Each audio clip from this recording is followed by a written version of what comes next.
commend you for the supports and incentives that were provided to the DSPs. You know, again, the people who really provide all that day in, day out service and support so well. I think it's excellent that you did things that cheered them up, if nothing else, with the Christmas holiday contests and the and food supports and the Target gift cards, all the things that you listed. It's just great. And I really, it was so nice to see that you had some measurable outcomes in this application. And I would encourage you to really expand on that. I love information that really tells us exactly what happened because people were able to participate, how they felt about it, what they felt they gained. So thank you for that. And then I just wanted to add, you know, we have this tricky school code problem, which I know you are all very well aware of. And I would just say that I would appreciate information that assures us that we're not doing things that the school districts can and or should be paying for.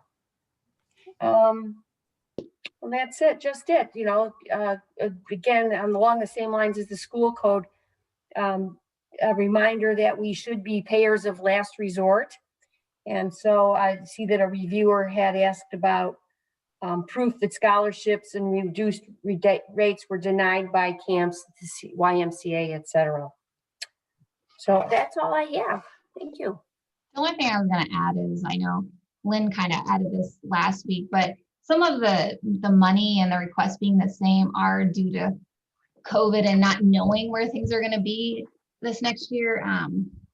Some costs were much less during COVID for mileage and consumables and even some staffing. And so just trying to judge where that's going to be is very difficult right now. And so we were just trying to estimate where we're going to be. Okay, thank you. Add, so also like that, I don't think this is true for all agencies, but for those who received PPP funding, there's going to, like, you know, that's potentially a nightmare for the audit. Oh, yeah. And so I think that we're going to need, it's going to take a long time to really understand the cost impacts of this last year, and we're not done with it yet. So I wasn't surprised to see these applications come in at the same amount. Also, you'll probably notice that there has already been excess revenue returned in some cases. And when we get to the end of the year, that will probably be the case again. But as Danielle is saying, it's too early to understand fully what that means. And then that PPP thing is going to further complicate it. So it's hard not to know the answers to these things. It's really hard to do budgets right now, but yeah, budgeting is very difficult this year. There will be excess revenue in several programs. Most likely we're still assessing that, but yes, I agree.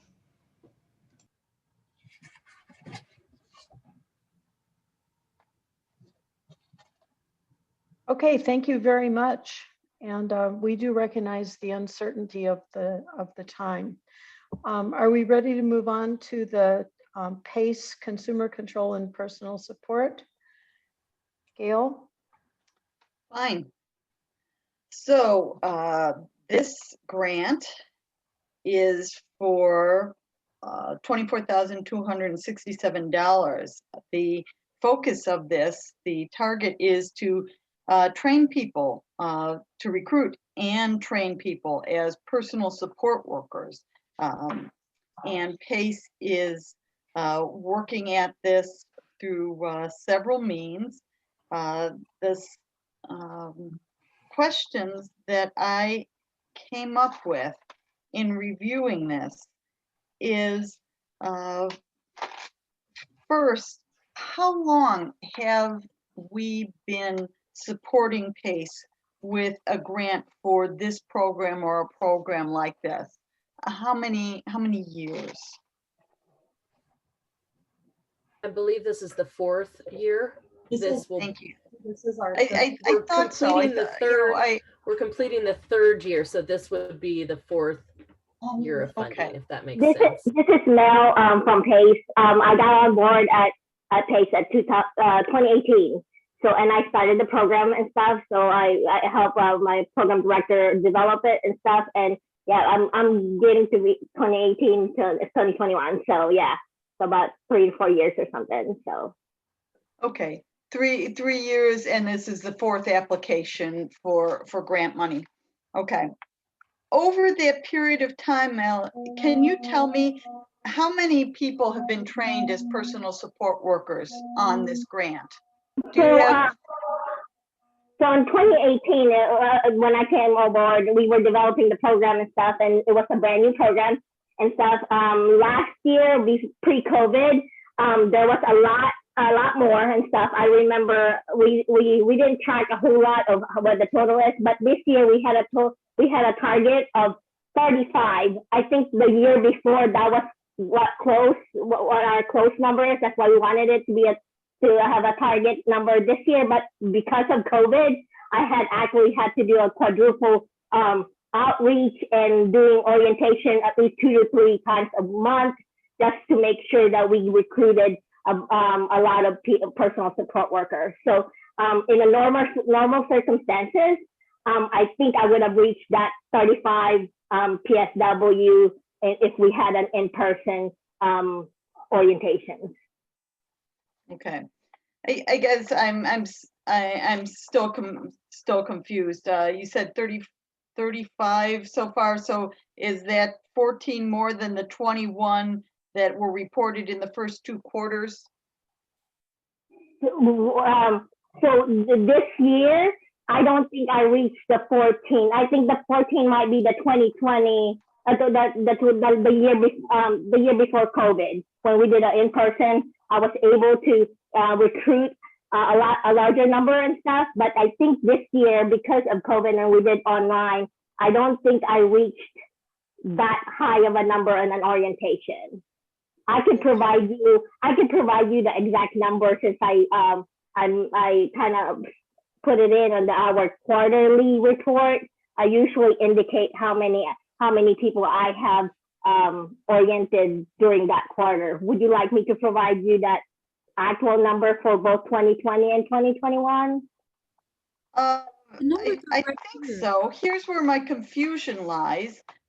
We have on the first page of the grant, it looks like 88 people in program year 2020 were part of the grant. In the first 2 quarters of 2021, only 21 people, and completely understandable with the situation that's going on with COVID. What I was wondering was, does that 88 people from program year 2020 include people who were trained on the grant in 2019, when you were probably enrolling people? And does this include any people from 2018, or was that just a formation year? So we have all of that reported information here at the office, but this is just for what was reported by the agency to us in PY 2020 is that 88. So that doesn't include previous numbers, but I could get that because I'm sitting here in the office with the reported data. Okay. And then I want to mention something about that too. There's a lot of changes during the time that I was on the 2018 to now. On last year, we were during the specifics of the grant, we were reporting people that I have outreach to job fairs and all those places, because we are building that program, and we did a lot of outreach to kind of let everyone know about the personal support worker. But this year, what we did was only report the actual PSW, personal support worker, that completed the orientation. So we didn't report anything that I did on the job fair or the outreach or anything that asked about the program. This year alone is specifically just the people that completed the personal support worker orientation. Okay, so I think that helps me understand a little bit more. So in 2020, those numbers might include people who reached out, showed interest, but did not complete the training program. And I attended a lot of the job fairs and stuff pre-COVID just to let everyone know about the program. But this year alone, it's just the people that went through the orientation and completed everything that is to be added to the registry. Okay, and then it says under program performance measures, PACE has reported 12 successful consumers and PSW matches since the beginning of this program. Here's where I was going, Mel. I was trying to figure out from the numbers, how many people have completed the program and are available as PSWs in your registry, and how many people have been placed. So I think the number here tells me 12 people have been placed, but how many people have fully completed the program and out there and available to Champaign County families as a potential personal support worker? So I maintain the registry at PACE. So every quarter I reach out to everybody to make sure that they are in the registry and still active. So it's a kind of like an ongoing registry. So right now with the program this year, 2021, I do keep track of the completed people that attended the orientation. So I could let you know that there's about 40 to 50 PSW on the registry that are active and stuff, and are getting sent out for referral. Now, I can't tell you that that's the total, because when they are not reaching out to me and they're not responding to update their information, I do make them inactive so that their name doesn't go out to any person and they're wasting that referral. So I do keep track, so every quarter at least, to maintain that contact with the PSW to keep them active. Does that make sense? I do have at least that much on the registry that are available for consumers, but there's people that I made inactive in the previous month because they stopped contacting me. I think so. Here's my area of interest that all these questions are leading to.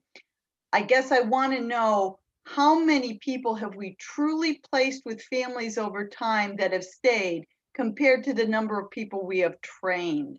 I feel that this is a really important program. I understand the value of personal support workers to families with people with any type of disability. I'm just hoping that the program is being fruitful in a way of offering those support workers to our community. That's where I'm getting at with all the questions.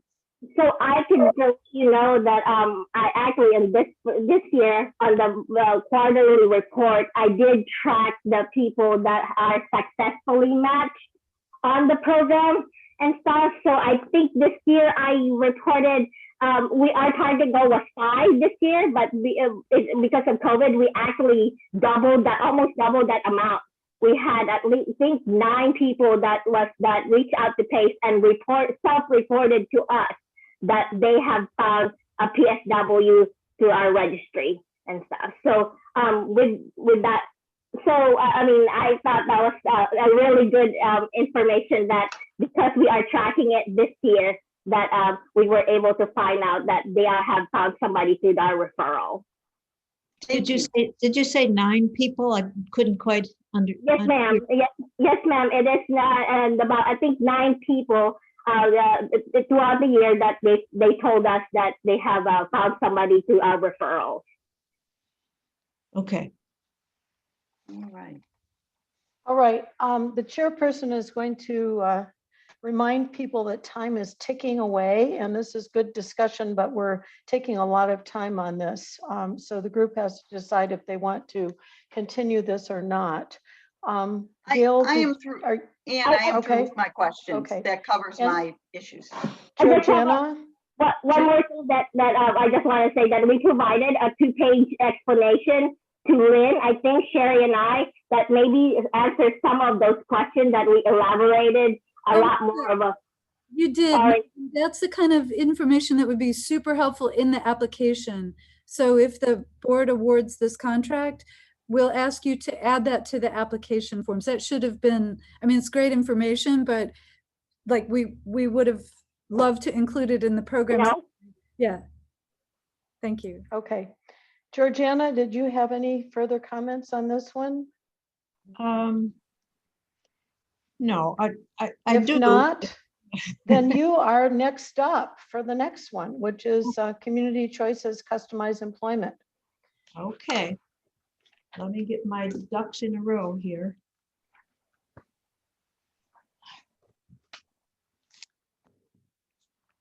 All right. The Community Choices Customized Employment Program, if I'm understanding it correctly, people who join Community Choices are the clients of the people, but Community Choices exists. It's a coalition of parents and families of people with IDD. So the roster includes the people with IDD as well as their families or loved ones. So the people who use the services are both. And what I'm wondering about is some of the things that come under program performance measures in our little write-up here. It talks about within 14 days of referral, 90% of those referred will be assessed. Can you explain what that assessment is all about? Sure. And just to clarify, the participants in this particular program, as opposed to Community Choices as a whole, we are run as a human services cooperative.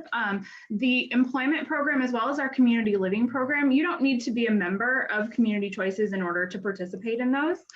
You're certainly welcome to be, but it doesn't change the order with which you're served in our employment program. It doesn't get you any more or less services. So the program total participants in the community or in the customized employment program, those are just specifically adults with intellectual disabilities. So this one doesn't include, family members as its total program participant count. But when it comes to the assessment, the assessment that we do in terms of eligibility is actually the pre-screening for the PUNS list. And so that is not something that we do internally. So that happens through regional planning with their ISCs. And so we say 14 days. Some people come to us with that already, like we've got our piece of paper that says we're on the PUNS list. Okay, great. We're able to move forward with that. For some people, they come to us and they're not sure if they're on the PUNS list, or they sometimes they're not, and so we'll help them, if they need to figure out which documents they need to sort of collect and take over to regional planning with them. We can kind of give them some assistance with that. So it is an estimation. Most folks were able to get that sorted out within about 2 weeks. From there, we do an intake process with everybody, regardless of which programs you are wanting to participate, if you're wanting to be a member or not.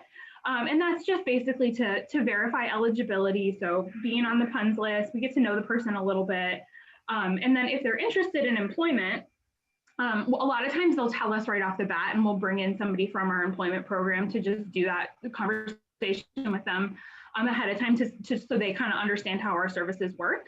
And then our target is to begin doing discovery with folks within 30 days of their kind of entry into the program. So like usually that intake date is often kind of when they would sort of go on the waiting list or sort of be on our sort of up and coming employment list, if that makes sense.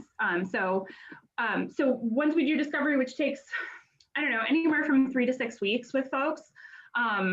Sometimes currently right now, like our COVID has kind of set our whole process of getting people started in our timeframes are a little bit odd. So it's a little harder to estimate, but the hope would be that, once we finish discovery, we would be able to start with them right away. But if not, they go into sort of like a standby period where we know the person, we know the type of work that they're looking for.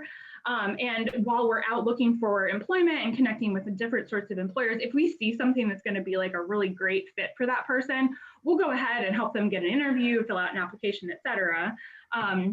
while we're kind of waiting to make sure they have that sort of real personalized support. Because, you know, and really the effort with that was to help people, you know, if you're waiting on the waiting list, which has been the case, I think, for most employment programs around the state, including ours, that people lose motivation. It takes a lot of effort to sort of say like, hey, I really need help with this. I want to go out and get a job. And then to say, hey, you've got to wait 3, 4, 5 months in order to get started can be really kind of a sort of a blow. And so by starting that discovery process and letting people know that like, hey, we're keeping an eye out for you, and not just like in general, but like with the specific types of themes and environments and employers that that person is specifically interested in, I think it kind of helps people like stay engaged in the process, even while they're still waiting for that slightly more personalized one-on-one weekly applications and interviews and sort of learning process. Thank you. Thanks for a long answer. that up. A lot of that. I mean, you took care of about 3 of my questions right here. Okay. I only have one more question, and it's under the, well, I'm not sure where it's under. You say people develop a personalized employment plan, and your goal is 20 people. And I'm wondering, is that a year or a quarter or what period of time? Yeah, so that is over the course of the year, and that personalized employment plan, we developed that with the people who've done discovery with us, and so it includes all of the kind of ideal conditions that person is looking for in a job, and then the way we sort of break it down is that sort of classic discovery model where we come up with the themes. And then there's other sort of like logistical things, sort of like risks or strengths that sort of are associated with that person's specific job search. Those go in there as well. That's something that we create with the person. If they have an involved family, that family is also involved, really anybody who they would like to be involved. But those 20 people are the 20 people we're doing discovery for and then doing the active job placement for. Some of the numbers also include the folks that are maybe employed right now who are continuing to do that sort of follow along support. So people kind of come into the program and move through it in an episodic way throughout the course of the year. And sometimes that does stretch over a couple of years. But hopefully that explains that piece of it. And again, the goal of 13 people will work to obtain employment. That also is annually. Correct, yes. Okay. Really, that's all the questions that I had. I think this application is pretty self-explanatory, and I don't have any more questions. I don't know whether or not Deb does. My second on this. Just a couple. Becca, 10.4% increase. Just for clarity, what do you propose to do with that? Sure. So some of that is a cost of living increase sort of for the staff. We also have done a little bit of restructuring with the way our sort of administrative support has been working over the past couple of years. So for a long time, I was the only one who was providing any of the indirect support. Beginning in 2019, middle of 2019, we brought Hannah on as our associate director. So we are starting to shift a bit more of that indirect administrative support to her position. And so some of that is just a shift between like the administrative support that's associated with that program compared to the staff. So if you look at the total number of like positions, the employment program this year also goes up by like a quarter of a person. We're not going to be hiring, obviously, one person to do, 15 or whatever hours a week. But it is just sort of like a rebalancing, I guess, of where that administrative support is associated with each of our programs. Okay, and then under total program revenue, it says CCDDB request is 75%. Other sources are the CCDDB DSC employment first subcontractor, $20,800. Yes, I'm sorry. I think I call it a different thing maybe than is on here, but that is our LEAP employment first project that we do with DSC. They sort of submit the grant and then we invoice them. Oh, so you're okay. Got it. Okay, I didn't quite get what that meant exactly. And then Final question. The audit revealed material weakness regarding segregation of duties related to the organization's accounting procedures and processes. Is this one of our mistakes, Becca? Or is I'm that, sorry? is this one of our mistakes, or is that an issue that your board approves each year? Yeah, that is one that we approve each year. So the standard accounting procedures are that you have 3 separate individuals who are involved in the accounting process. Again, because we're a small organization, we only have 2. And so the essential difference is that I both sign the checks and approve the invoices. Okay. When we get the power bill, I'm like, it's cool if we pay the power bill, and then I also, sign the check that goes to the power company. Got it. So I think it's something our auditors have told us is very typical for smaller organizations without sort of a more extensive business support staff. Okay, thank you. Yeah. Thank you for that clear answer.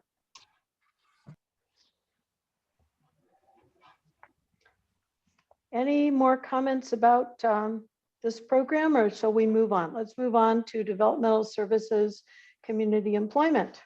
Sounds kind of familiar.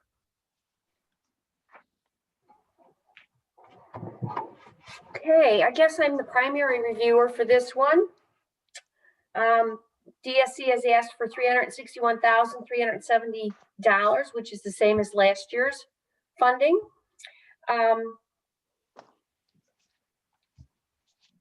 Of course, COVID. So they've explained that throughout the pandemic, service delivery has been fluid and responsive to increases and decreases in COVID-19 cases. Obviously, there was a big change this past year in how people were employed and if people were employed during all of this. But they've explained that their employment specialists were able to maintain already established relationships with management of long-time employers using virtual options. I'd like to know a little bit more about that, because if we're talking about employment, how do those employment supports happen virtually?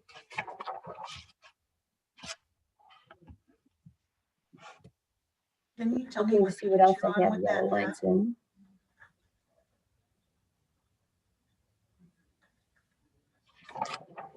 Deb, can you repeat the question? I think Annette's on there now. Yeah. Yes. I wanted to know what page that was on. That was under your the scope, location, and frequency of services. Really, basically, the narrative that explains the program. Page 53. Okay. Yes, I'm sorry, page 53. Yeah, the online and virtual was really about doing the discovery process with job seekers.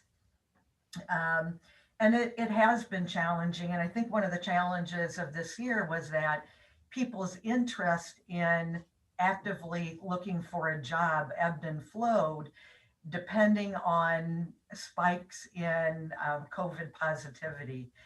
So a lot of families, because of health concerns of family members, were not interested in their job seeker who lived with them meeting in person.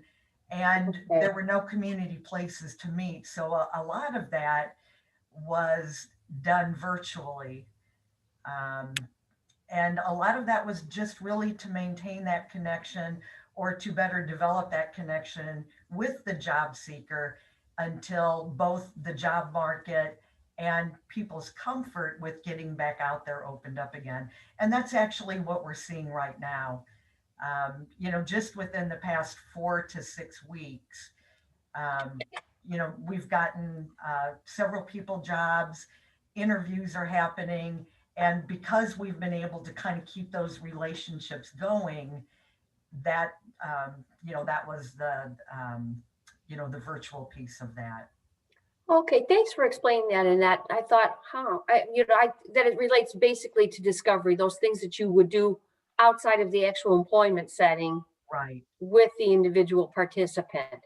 Right. Okay. Yeah, and one of the challenges is, and I think people get discouraged when you're looking for a job. If this goes on for months and months, to get people remotivated is sometimes pretty challenging. And, sure. Just maintaining those relationships was very helpful. Okay, well, that was really basically all I had for this one, other than I really I would encourage DSC to continue amping up their measures of client satisfaction and their outcome data in measurable ways. I really value that information. Thank you. Thank you, Sue. Do you have anything? I don't. Okay, well then guess what? Your primary reviewer on the next one, which is the DSC Community Choices Collaborative Employment First Program. Okay, this program is a little different. It's, I think, a great example, and Becca already said it, that Community Choices invoices DSC for their participation, Community Choices. So it's a great partnership, I think, between the agencies. It also focuses on Champaign County employers and businesses. And it's a grant that talks about changing the culture in terms of hiring people with disabilities. And it's also referred to as, they do LEAP training for employers about hiring people with disabilities and questions. They have very specific outcomes in terms of activities. You can see so many trainings, 25 LEAP trainings, a newsletter every quarter.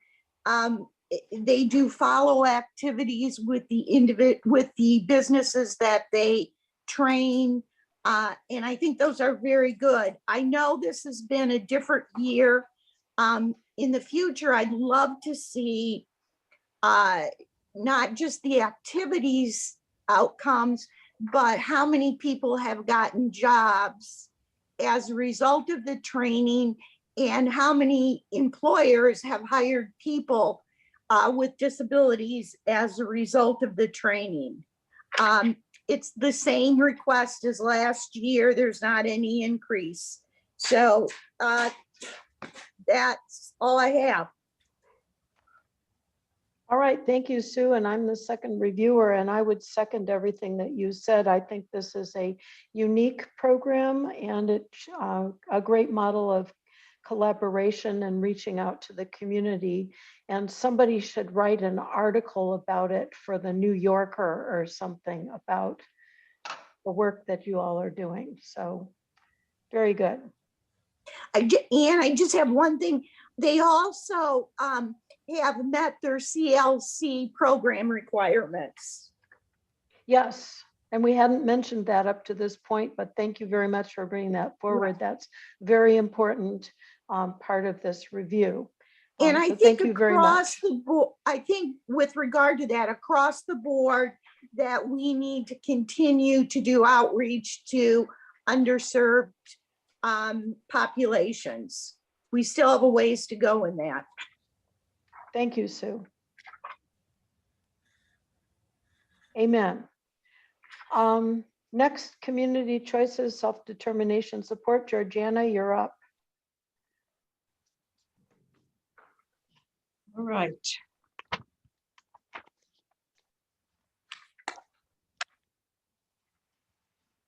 This is the program that is for both the people with IDD and their families. And the scope of the program is to provide family support and education, and to build community amongst the IDD community. My questions have to do with, again, numbers, because I'm kind of a numbers person. The projection for this coming year, this program year 2022, I believe is 170. And I kind of just want to maybe have somebody like Becca or somebody elaborate on how they get their projections. how do you project how many people might use your services? Are they all considered to be new people, or just people continuing to use the services? Sure. So, and we did make a mistake in the non-treatment plan client section. So our total projection of 170 is the combination of folks with IDD as well as their family members. So we estimate about 80 people with IDD and 90 sort of additional people, generally parents, siblings. Those estimates are based upon we do annual membership, and then we do a renewal that starts every year in the spring. So technically our sort of like membership year, it aligns with our fiscal year. So we have generally somewhere between 60 and 80 members at any one given time. And so those estimates are based on kind of our historical rate of renewal. Folks who don't renew, and maybe, you know, we have people sometimes leave for a year or two and come back. If that's the case, if they are gone for a while, those people will get counted as new. I think we do break it down in terms of in the application, you know, of the 80 participants with IDD, I think maybe 65 are going to be continuing clients. So those are folks who are going to sort of renew their membership with us. And then the additional 15 would be new people who come to the organization for the first time or come back after a number of year gap. And then the family members, most people come to membership with at least one other person sort of as sort of part of that family unit. And that can be, we include anybody who is sort of active in that person's life. So it might be mom and dad, it might be mom, dad, sister, or it might be just the person. And so some of those are estimates. And then if we have events that are open to the public, which is part of the grant, we also we do our quarterly co-op meeting. So if there's a brand new person that comes to that's not a member, we do include them as one of those family member non-treatment plan clients. So this 170 is a combination of IDD people and their family. Correct. And the frequency that you talked about in here, frequency of services, I guess, activities, your co-op meetings, your family parties, your support groups, social opportunities. What you quoted in here, the numbers, those are obviously must be from the program year 2020, because that's the only finished year that we have, correct? Yes. So again, this was a hard year to estimate. We sort of went on a slightly optimistic sort of projection of things that we would be able to, I think, you know, do the same number of things that we have done in the past. A lot of those things we've actually been able to translate to some virtual settings relatively well. So things like our co-op meetings, some of our family support groups, we've been able to do over Zoom. And that's worked quite well. Our in-person social opportunities, those ones have been a little bit more challenging, given, you know, how sort of difficult the winter was and how very inside focused it has been. But that is something that we have gotten back to starting this month. We are doing those things again. And we're hoping that throughout the summer, those things will be possible as well. But no, this is a program where we do a lot of different things. Some things are happening very frequently. Some things happen on a quarterly basis. And we are continuing to do our daily Zoom sessions for our participants with disabilities who want to sort of sign in and see other folks. And those continue to be something that is offered that we've been doing sort of throughout the pandemic. Did you say daily? You do those daily? Yeah, we do 7 a week. So we do one every day, and then Tuesday, Thursday, we do a longer one in the afternoon. And that's with your consumers or anybody that wants to. Yes, correct. We send out a weekly calendar on Friday afternoon, and then a daily link to whatever sessions are happening that day. So it usually goes out around 9 o'clock. The first one's at 10, and that goes out to all of our members who have asked to receive that. There's a few people who are like, I'm not interested, but for the most part, it goes out to all of our members, and we usually get anywhere from, I would say, between 5 and 10 people in each of those. I was going to ask, what is the usual representation between 5 and 10 people? That's not bad. Not bad. it's something for people who are stuck at home to have some connections. I understand that totally. And then I only have one other question, which I think you've answered already. Where you refer to assessment. Assessment must mean determining what is needed for this family, this unit, this person with a family. Is that what assessment is, of determining what is needed? Again, here the assessment is also sort of status on that PUNS list, just to determine sort of eligibility. I think the way that it's phrased within the applications, it's assessment of eligibility, and so for us, anybody with an intellectual disability, developmental disability, is eligible, and sort of the criteria that's used for that is the PUNS list. So it is sort of external from our organization. We don't do a specific assessment internally to say if you can or cannot use our services. We do have an exploration process that we do with people within this particular program, it's based off of CQL's POM, personal outcome measure, which is a long interview where we essentially are just trying to figure out what is the person interested in. If they're wanting to build connections, kind of which direction is that? So that is different than the assessment as it's written within the application, which is that PUNS screening. But that is something that we do for those who are interested as they enter membership. Okay, just to clear up one more thing, when you say you determine status on the PUNS list, a person does or does not have to be on the PUNS list to receive services from this program? So they do need to be on the PUNS list to receive the majority of services. So any of those personalized services, those one-on-one connections that we're building with people, folks are always welcome to, if they still want to be a member and they want to come to our family parties, come to our co-op meetings, they're more than welcome to do those. We just don't count those in our sort of service contacts. But yes, to do the social opportunities, to do the one-on-one connections, if they're like, hey, I'd really love to get connected with a dart league, those things we would ask that the person be on the PUNS list, as that's sort of the way it's written in the contracts. Okay. I do not have any more questions about this. I think that it's a very useful program, not only for the IDD person, but for the families of the IDD person. So the other person that was working with me on this was Gail. Gail, did you have any questions? Two, and I hope they'll be very quick. With consumer access, it says PUNS enrolled adults. We understand that now. Members of community choices. What % of your membership is involved in this program? So the entire, I'm sorry, can you come back? So the entire membership is included in that total count. So this is the program that is essentially Community Choices membership.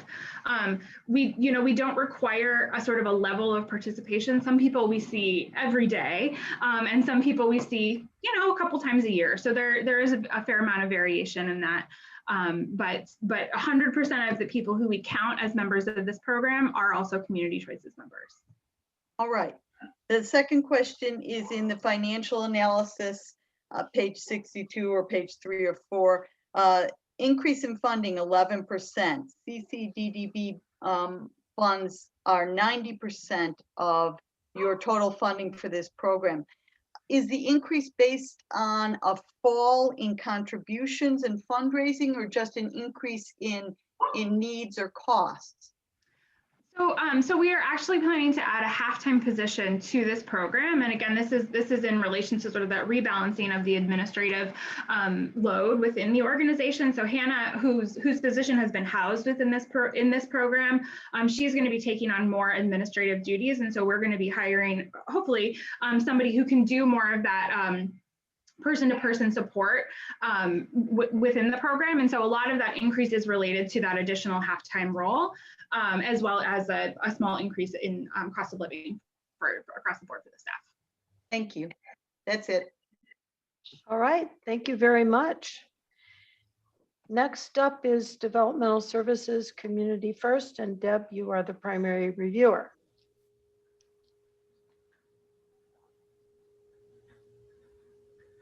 Okay, this is our biggie. This is the funding request is the same as last year.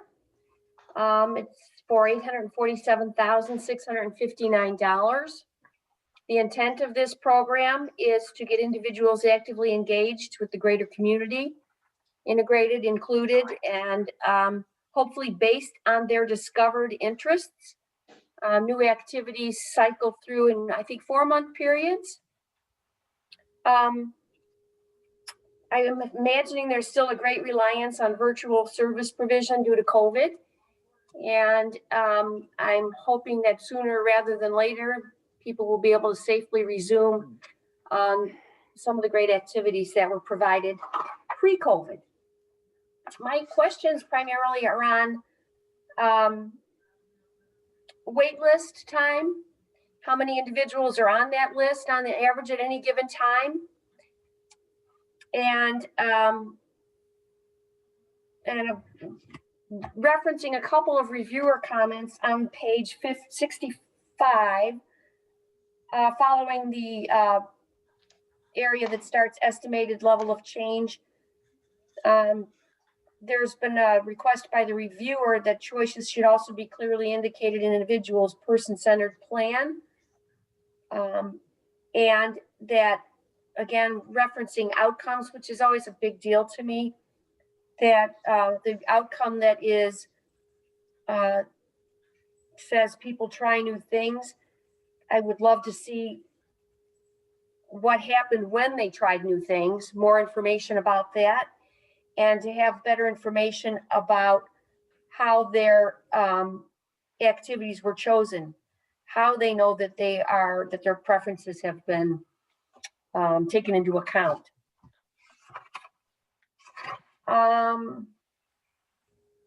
Just a question, pre-COVID, how much time on average in a given week of day services did a participant enjoy this program versus remaining in-house? I was wondering if somebody could answer that. Okay, do you want me to start in order of your questions, or does it matter? Sure. Order? If you need to clarify or break that down in it, feel free. Okay, I was kind of scribbling as you were talking. I'm tunneling through.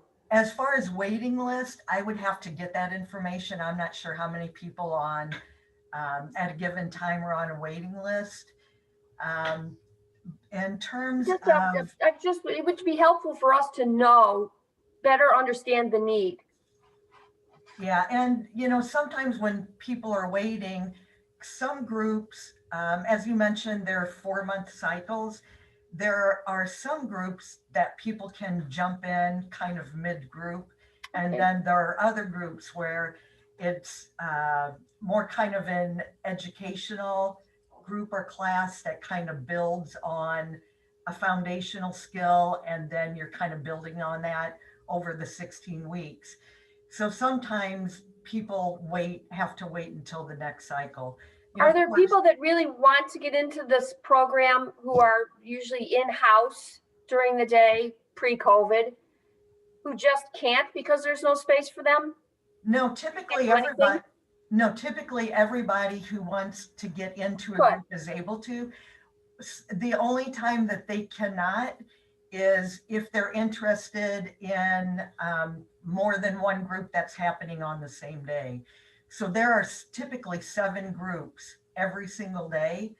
And some of those are offered just one time per week. Others, like maybe some of the exercise programs, you can't just exercise one time per week. So a group might meet Monday, Wednesday, Friday. Okay. So if they're interested in multiple offerings on a given day, then they make their choice. And how we do that, their program writer or the employment counselor, who is their primary person, will sit down with each person individually 2 to 3 weeks before the new groups are going to start, and they'll talk about each group and kind of what the group is going to be about.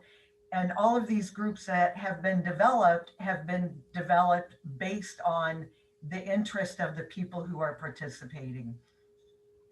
So what we've kind of done to make it easier to manage the schedule is we already know what day of the week the groups are going to happen. They're told about all 6 or 7 of the groups that are going to happen on that day. And then they choose choice 1, 2, or 3, so that we know their highest preference is number 1. But if other people have already, expressed an interest, then we go down to the second choice, and so on. But most people, Annette, yes. Can you just for context give a couple of examples of the groups so that everybody kind of knows what activities you're talking about as you refer to groups, but they're so broad. Yeah, that I think it would be helpful to have a context. Sorry. Thank you. And some of the groups, and I'll try to think of an example while I'm giving some of the examples. So a lot of art or art expression. Right now, one of the most popular groups is card making, and there is a co-leader for that at this time. Seasonally, during the summer and spring and fall especially, there are a lot of activities that are based on the outdoors. We've had bird watching groups. We've had groups that go to all of the local parks, and they're learning to identify trees. We had a group that participated in a nature watch where you actually reported what you saw, and it was included in a database. A lot of exercise. During the summer, the one that probably has a waiting list is the garage sailing and fishing. We help people learn how to fish, how to bait their own hook. I don't know that many people take the fish off the hook themselves, but I wouldn't, that's for sure. Since COVID's hit, some of the groups have changed to more virtual and online. The podcast group is an example of that. And the way that's kind of morphed through their interest is it started out with just listening to podcasts, learning how to access podcasts, how to choose one, etc. And then the more they did that, the more they were interested in making their own podcast. And that's how our podcast team was developed. So I don't know if that answered your question or not. Yes, thank you. I believe that Sue, you were secondary on this? Yes. And I don't have any further questions. I was interested in Annette's answer on the waiting list and the outcomes.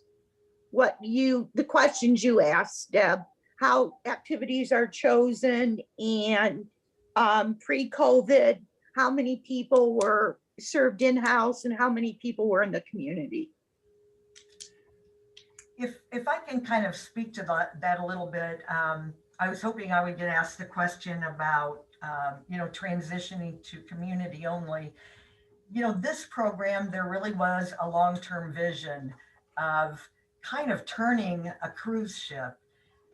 When we first started this program, it took a lot of effort to get the initial 5 people interested in stepping outside their comfort zone and accessing the community more. And so every year, our goal has been to increase time in the community and decrease time in center. As we're looking, and I'm speaking more to my part of the program. I know Laura Bennett has talked about the people served through this program. There are a handful that are served by her program that require a lot more personal care support, or they really are not able to tolerate long forays into the community. And, work is done to kind of increase their ability to tolerate that over time. But for the people in my part of the program, as we get ready to look at reopening, 74% of the people funded by this program are community only. Oh. And then, and so that's a huge change, over the years. And 13% are kind of a mix of, they still want to participate here, but they also want to do some community connections. And then the last 13%, they're just kind of the last holdouts. They're really interested in just being here. One person is looking at retiring. And, so we just continue to honor what they want, but continue to encourage them to be more involved. We don't stop encouraging that. So Annette, the last people, holdouts, quote unquote, they would be probably a little bit older, like you said, for Right. retirement. And okay. Right. Yeah, and in fact, when as people are funded, they're pulled from punds and they're funded by the state. And in my part of the program, as people come in, they're not given the option of in-center. We meet people in the community, we go to their house to pick them up. They really don't have a connection with day program other than, they might be in the same groups as some people who are doing both. And, one of the individuals we did make an exception for, he had a community job. That job went away, and, physically his body is just not doing well. And physically he continues to deteriorate. He wanted to come back. He wants the connection, with people here. And, he's now talking about retirement because physically it's just pretty difficult for him. We had another person who did the same thing. He did not want to do groups. He only wanted to do work. But during COVID, he's been home alone. He lives in his own apartment, and he retired from work over the past year, but he is open to at least doing one-on-one with somebody now to help him get out. So that's another person who typically was in center for, his entire day, but now we'll get services outside.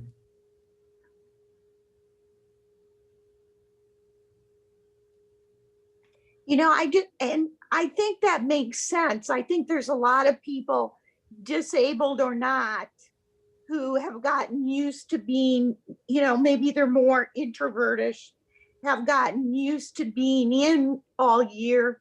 And it's hard to start getting out again. I think that's not unusual.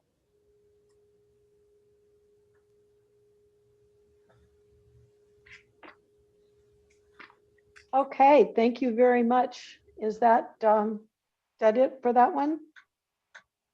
That was very substantive. Yes, Thank you. Thank you.